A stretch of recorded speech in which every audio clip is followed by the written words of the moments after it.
Gaganyanin po nila yan at ginagano po. Mga kapatid, magandang hapon po sa inyong lahat.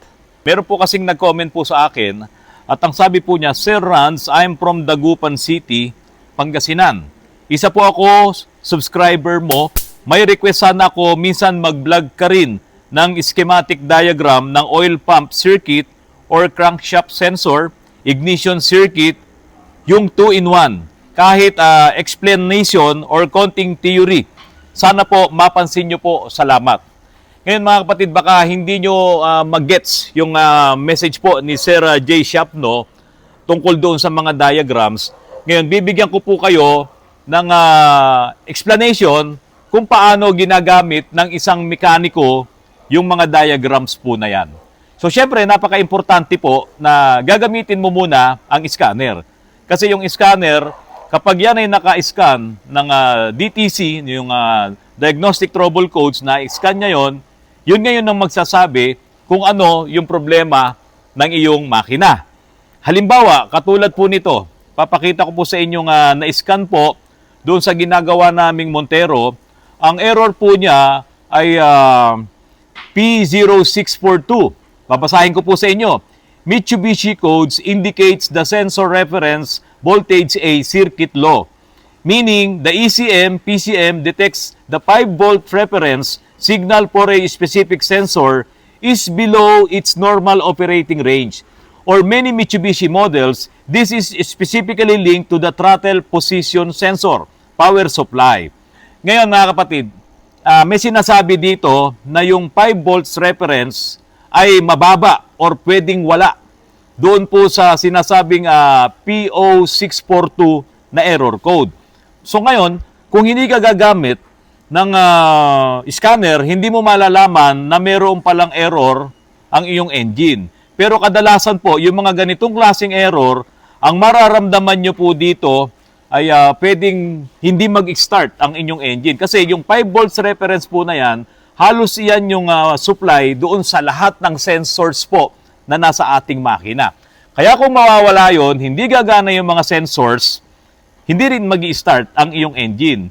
TPS, crankshaft positioning sensor, camshaft positioning sensor, throttle sensor, no? Lahat po yan. Napaka-importante ng mga sensors na yan. Kapag yan ay walang 5 volts na supply, hindi mag-start ang engine mo. Kaya napaka-importante na meron kang scanner para malaman mo lang na meron palang error na P0642. Ngayon, paano mo yan gagawin? Paano mo ngayon malalaman na wala pala yung 5 volts reference na yon? So sinabi po dito na mayroong problema sa throttle position sensor power supply, pupuntahan mo ngayon yung throttle position sensor, yung mismong throttle body na nandoon sa makina. Paano mo malalaman kung alin doon sa mga wire ng throttle position sensor ang mayroong 5 volts? Kasi ang dami ng wires na yon. Ito po yung socket ng throttle body ng Montero. Ayan, mayroong mga kulay yung mga wires po niyan. Mayroong red, may white, may black, may green. So yung mga wires po na yan, isa doon yung mayroong 5 volts supply. So paano mo nga malalaman kung alin doon yung mayroong 5 volts supply? Paano mo yan kukuhanan ng voltahe? Ano ang gagawin ngayon ni mekaniko para malaman niya kung alin doon yung wire na kukuhanan niya ng 5 volts na supply? Ito naman po ang napaka-importante. Mga kapatid, tutukan niyo po ito kasi kahit kayo po ay pwede nyong gawin ito kung sakaling ma-experience nyo po yung problema na to. Meron po akong application na Carmin. Ito po yung Carmin.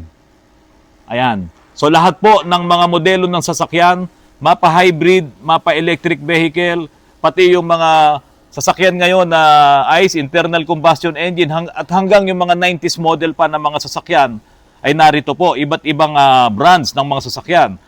Pupuntahan ko po ngayon yung Mitsubishi. Tapos, dahil Montero, yung ginagawa ko, ay hahanapin ko yung Montero po dito. So, dito nakalagay Pajero Sports. Yung model po na ginagawa namin ay 2012. So, 2011 to 2014, kiklik ko po ito. Ayan po, lalabas ngayon yung mga folders po na yan. At nakalagay dito kung alin yung mga dapat mong hanapin doon sa ginagawa mong pagdadiagnose. So, nasa engine ngayon yung problema dahil kailangan kong hanapin yung 5 volts na yon. pupunta ngayon ako sa engine system. Ayan, engine system. Tapos, engine control system. So, ayan po, basic engine control system. I-click ko po ngayon ito. 4D56 kasi yun. No, nandito yung mga diagrams po nung mga hinahanap natin, yung schematic diagram. Okay? So, hahanapin ko ngayon yung throttle position sensor. Dito po sa diagram na yan.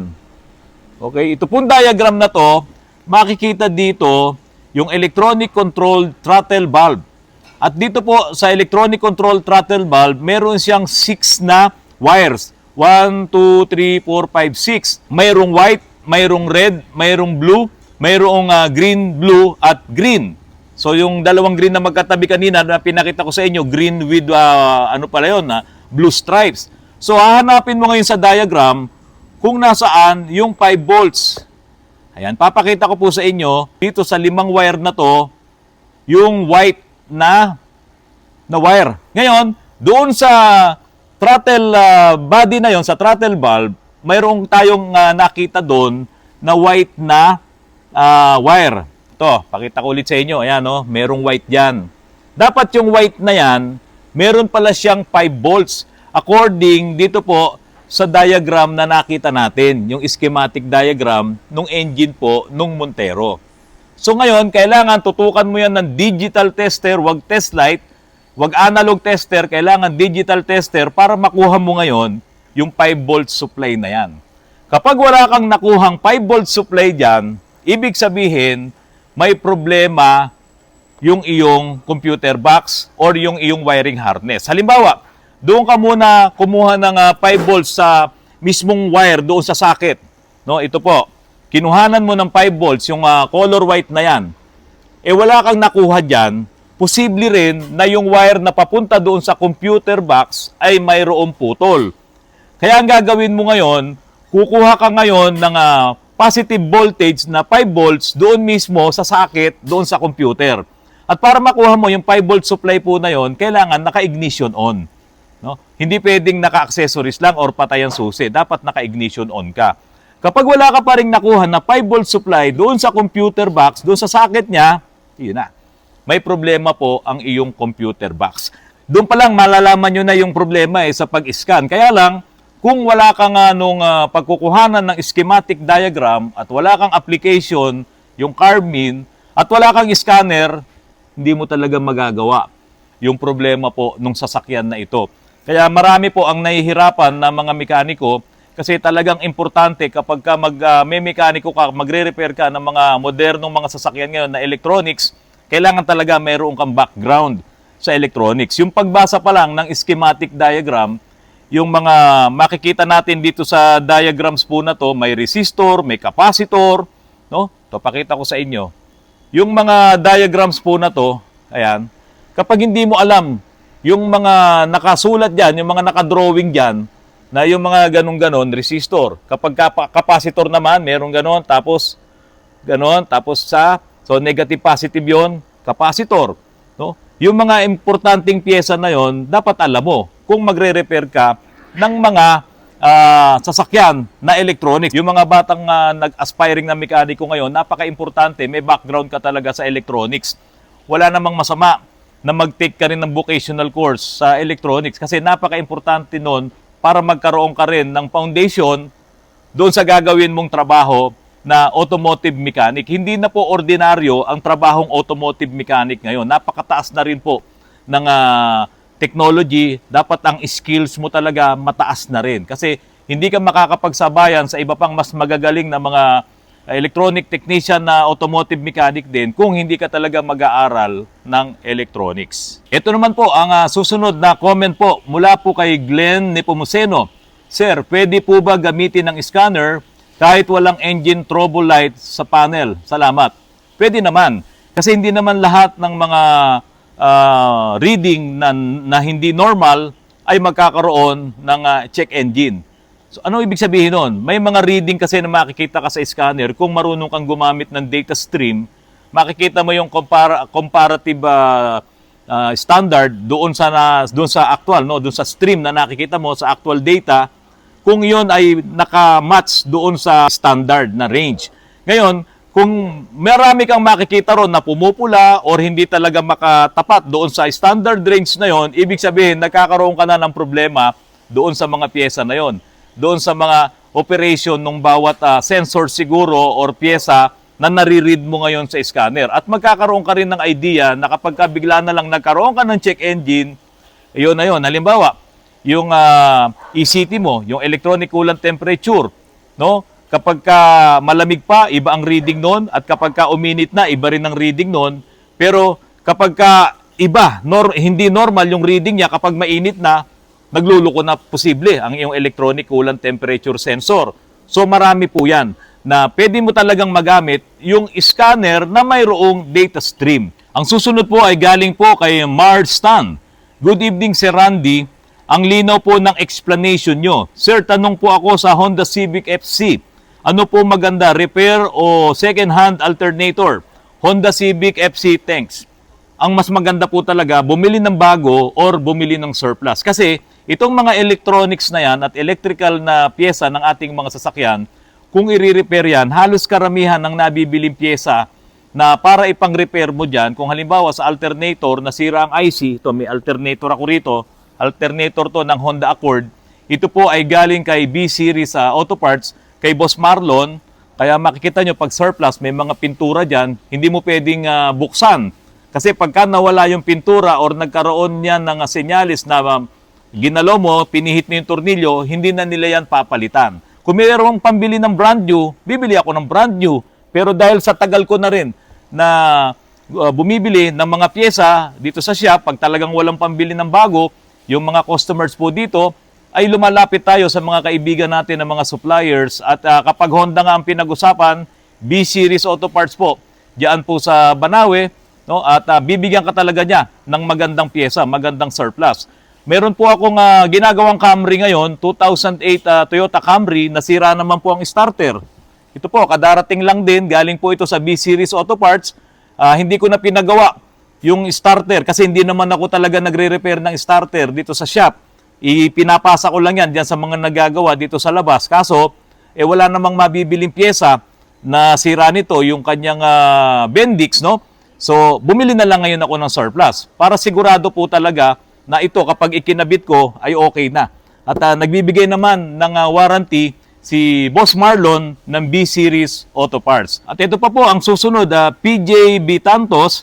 Good eve, Sir Autorans. Saan pwede makabili turbo para sa Isuzu Sportivo tanks? Kabibili ko lang po ng turbo po ng 4JA1 na ikinabit namin diyan po sa ginagawa kong UB Express, pampasada. Iyon po ay binili kay Sir Ariel Sonorio diyan po sa Genomes Auto Supply sa may Laguna Street sa Santa Cruz. Pumunta po kayo diyan.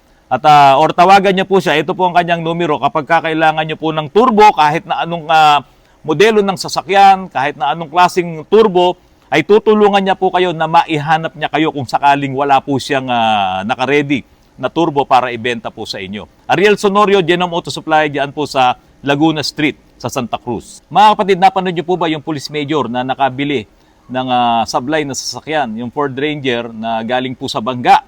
Sabi ko nga po, yun ay posibleng galing sa insurance na ibinenta pa at sinalo naman itong mga nagbabuy and sell, pinaayos nila para maitago lahat yung problema, pinaganda yung cosmetics at na bighani nga po yung pulis na major, pero kasi ang problema doon, nagsama siya ng mekaniko, mukhang kakutsaba pa nung nagbenta, kaya po tuloy napapayag yung pulis na bilhin yung pong Ford Ranger po na yon. Ngayon, ito naman yung sinasabi ni Mario Soriano Jr., nangyari na po sa amin yan. Nag-claim po kami sa insurance total wreck po sa sakyan. Kaya po binayaran kami. After ilang years, may dumating po na sulat sa amin galing ng Valenzuela na may violation po kami. Nabenta po ng insurance yung sasakyan at inayos po ng buy and sell para mabenta. Dapat kung yun ay yung total wreck na at kinuha na ng insurance, dapat napuputol na yung koneksyon nun doon sa dating may-ari. Kasi nga, yun ay kinuha na ng insurance. Kaso, hindi pa siguro naputol yun. Kaya nung meron namang ibang nakabili at nagkaroon ng violation, hindi siguro natanggal sa LTO yung pag-aari ng dating bumili, kaya ngayon nang hinahabol pa rin yung dating may-ari at hindi po yung nakabili ngayon. At ito pa po mga kapatid, galing po kay Basti Y. Hi Kuya Ranz, hopefully po manotice po mo itong aking comment. Idol ka po ng papa ko sa pagmemekaniko. Marami po siyang natututunan sa iyo. Lagi niya po ikaw pinapanood at inaabangan ang bagong release na video mo po. Naway ma-shoutout mo po siya sa next video mo po. Jeronimo Sebastian from Canada. Maraming salamat po. God bless. Sir Jeronimo Sebastian na nandyan po sa Canada, maraming salamat po sa iyo sa patuloy na panonood mo po ng aking mga videos, ng aking mga vlogs. Sana po ay wag po kayong magsasawa na ako'y panoorin at pakinggan ang aking boses sa tuwing ako po ay pinanonood nyo. Salamat po Mr. Jeronimo Sebastian from Canada at salamat din Mr. Basti Y. Ngayon, ang susunod po mga kapatid, ito. Hindi ko alam kung ito ay may kinalaman pa sa pagmemekaniko. Pero alam nyo mga kapatid, marami pong nagpupuntahan dito sa shop na kapag kami nagpicture-picture, ay meron po silang naaalala sa kanilang kabataan. Ito po, yung comment po mula po kay Rick Perido. Boss Otorans, tanong ko lang kung saan nyo nabili yung brute. Ito po yung brute. Saan ko po nabili ito?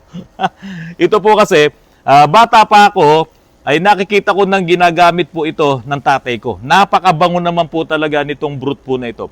Wala na kayong mabibili sa mga department store, wala kayong mabibili sa mga kung saan-saan na bilihan ng mga pabango, pero sa online meron. No? Ako po ay bumibili lamang sa Lazada at minsan po sa Shopee. At doon marami po tayong mabibili yung spray nito at ito naman ay classic aftershave. Ito pong brute. Ngayon, meron pang isang ganito na katulad din itong brute pero yun naman ay Mennen skin bracer. Kaya lang kayo kung gumamit ng Mennen skin bracer eh. Bakit po mga kapatid? Yung mga nakagamit ng Mennen skin bracer, ano pong nangyayari kapag ginagamit po yun?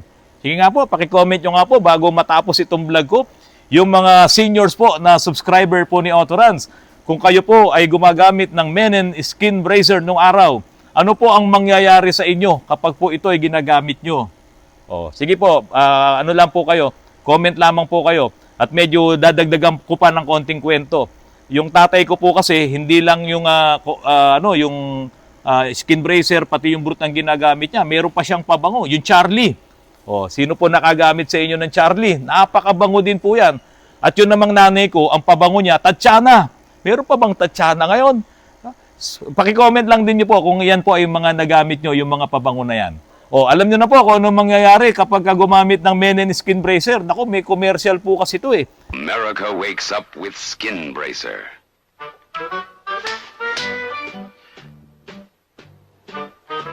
Thanks, I needed that. Skin Bracer is the morning aftershave. Its skin tightener and chin chillers wake you up like a cold slap in the face. And now, the world discovers Bracer. どうもそれが必要だったのさ。 Gaganyanin po nila yan. At ginagano po. Talaga sinasampal. No? Kaya ako, ayokong bumili ng Mennen skin bracer. Mennen skin bracer, baka ako po masampal ng asawa ko. No? Wag po kayong papayag na sinasampal-sampal po tayo ng asawa natin. Itayo nyo po ang bantayog ng ating pagkalalaki. Wag po kayong papayag. Dapat tayo ay matapang. Dapat hindi tayo pwedeng sampal-sampalin ng ating mga asawa. No? Dapat tayo ay katulad ng mga sundalo na combat. No? Alam niyo po ba yung combat? Kumbatukan ng asawa. Mga kapatid, maraming salamat po sa inyo sa patuloy na panonood niyo po ng aking channel. Sa mga subscriber ko po, umasa po kayo na dadagdagan pa po natin ng ating mga pagbablogs na mayroong kinalaman sa pagme-maintain po ng ating mga sasakyan. At yun naman pong mga aspiring na mekaniko, yung mga diskarte at style ni Otorans, ibibigay po natin yan walang bayad sa panonood nyo po ng aking mga vlogs. Magandang gabi po. Maraming salamat sa inyong lahat.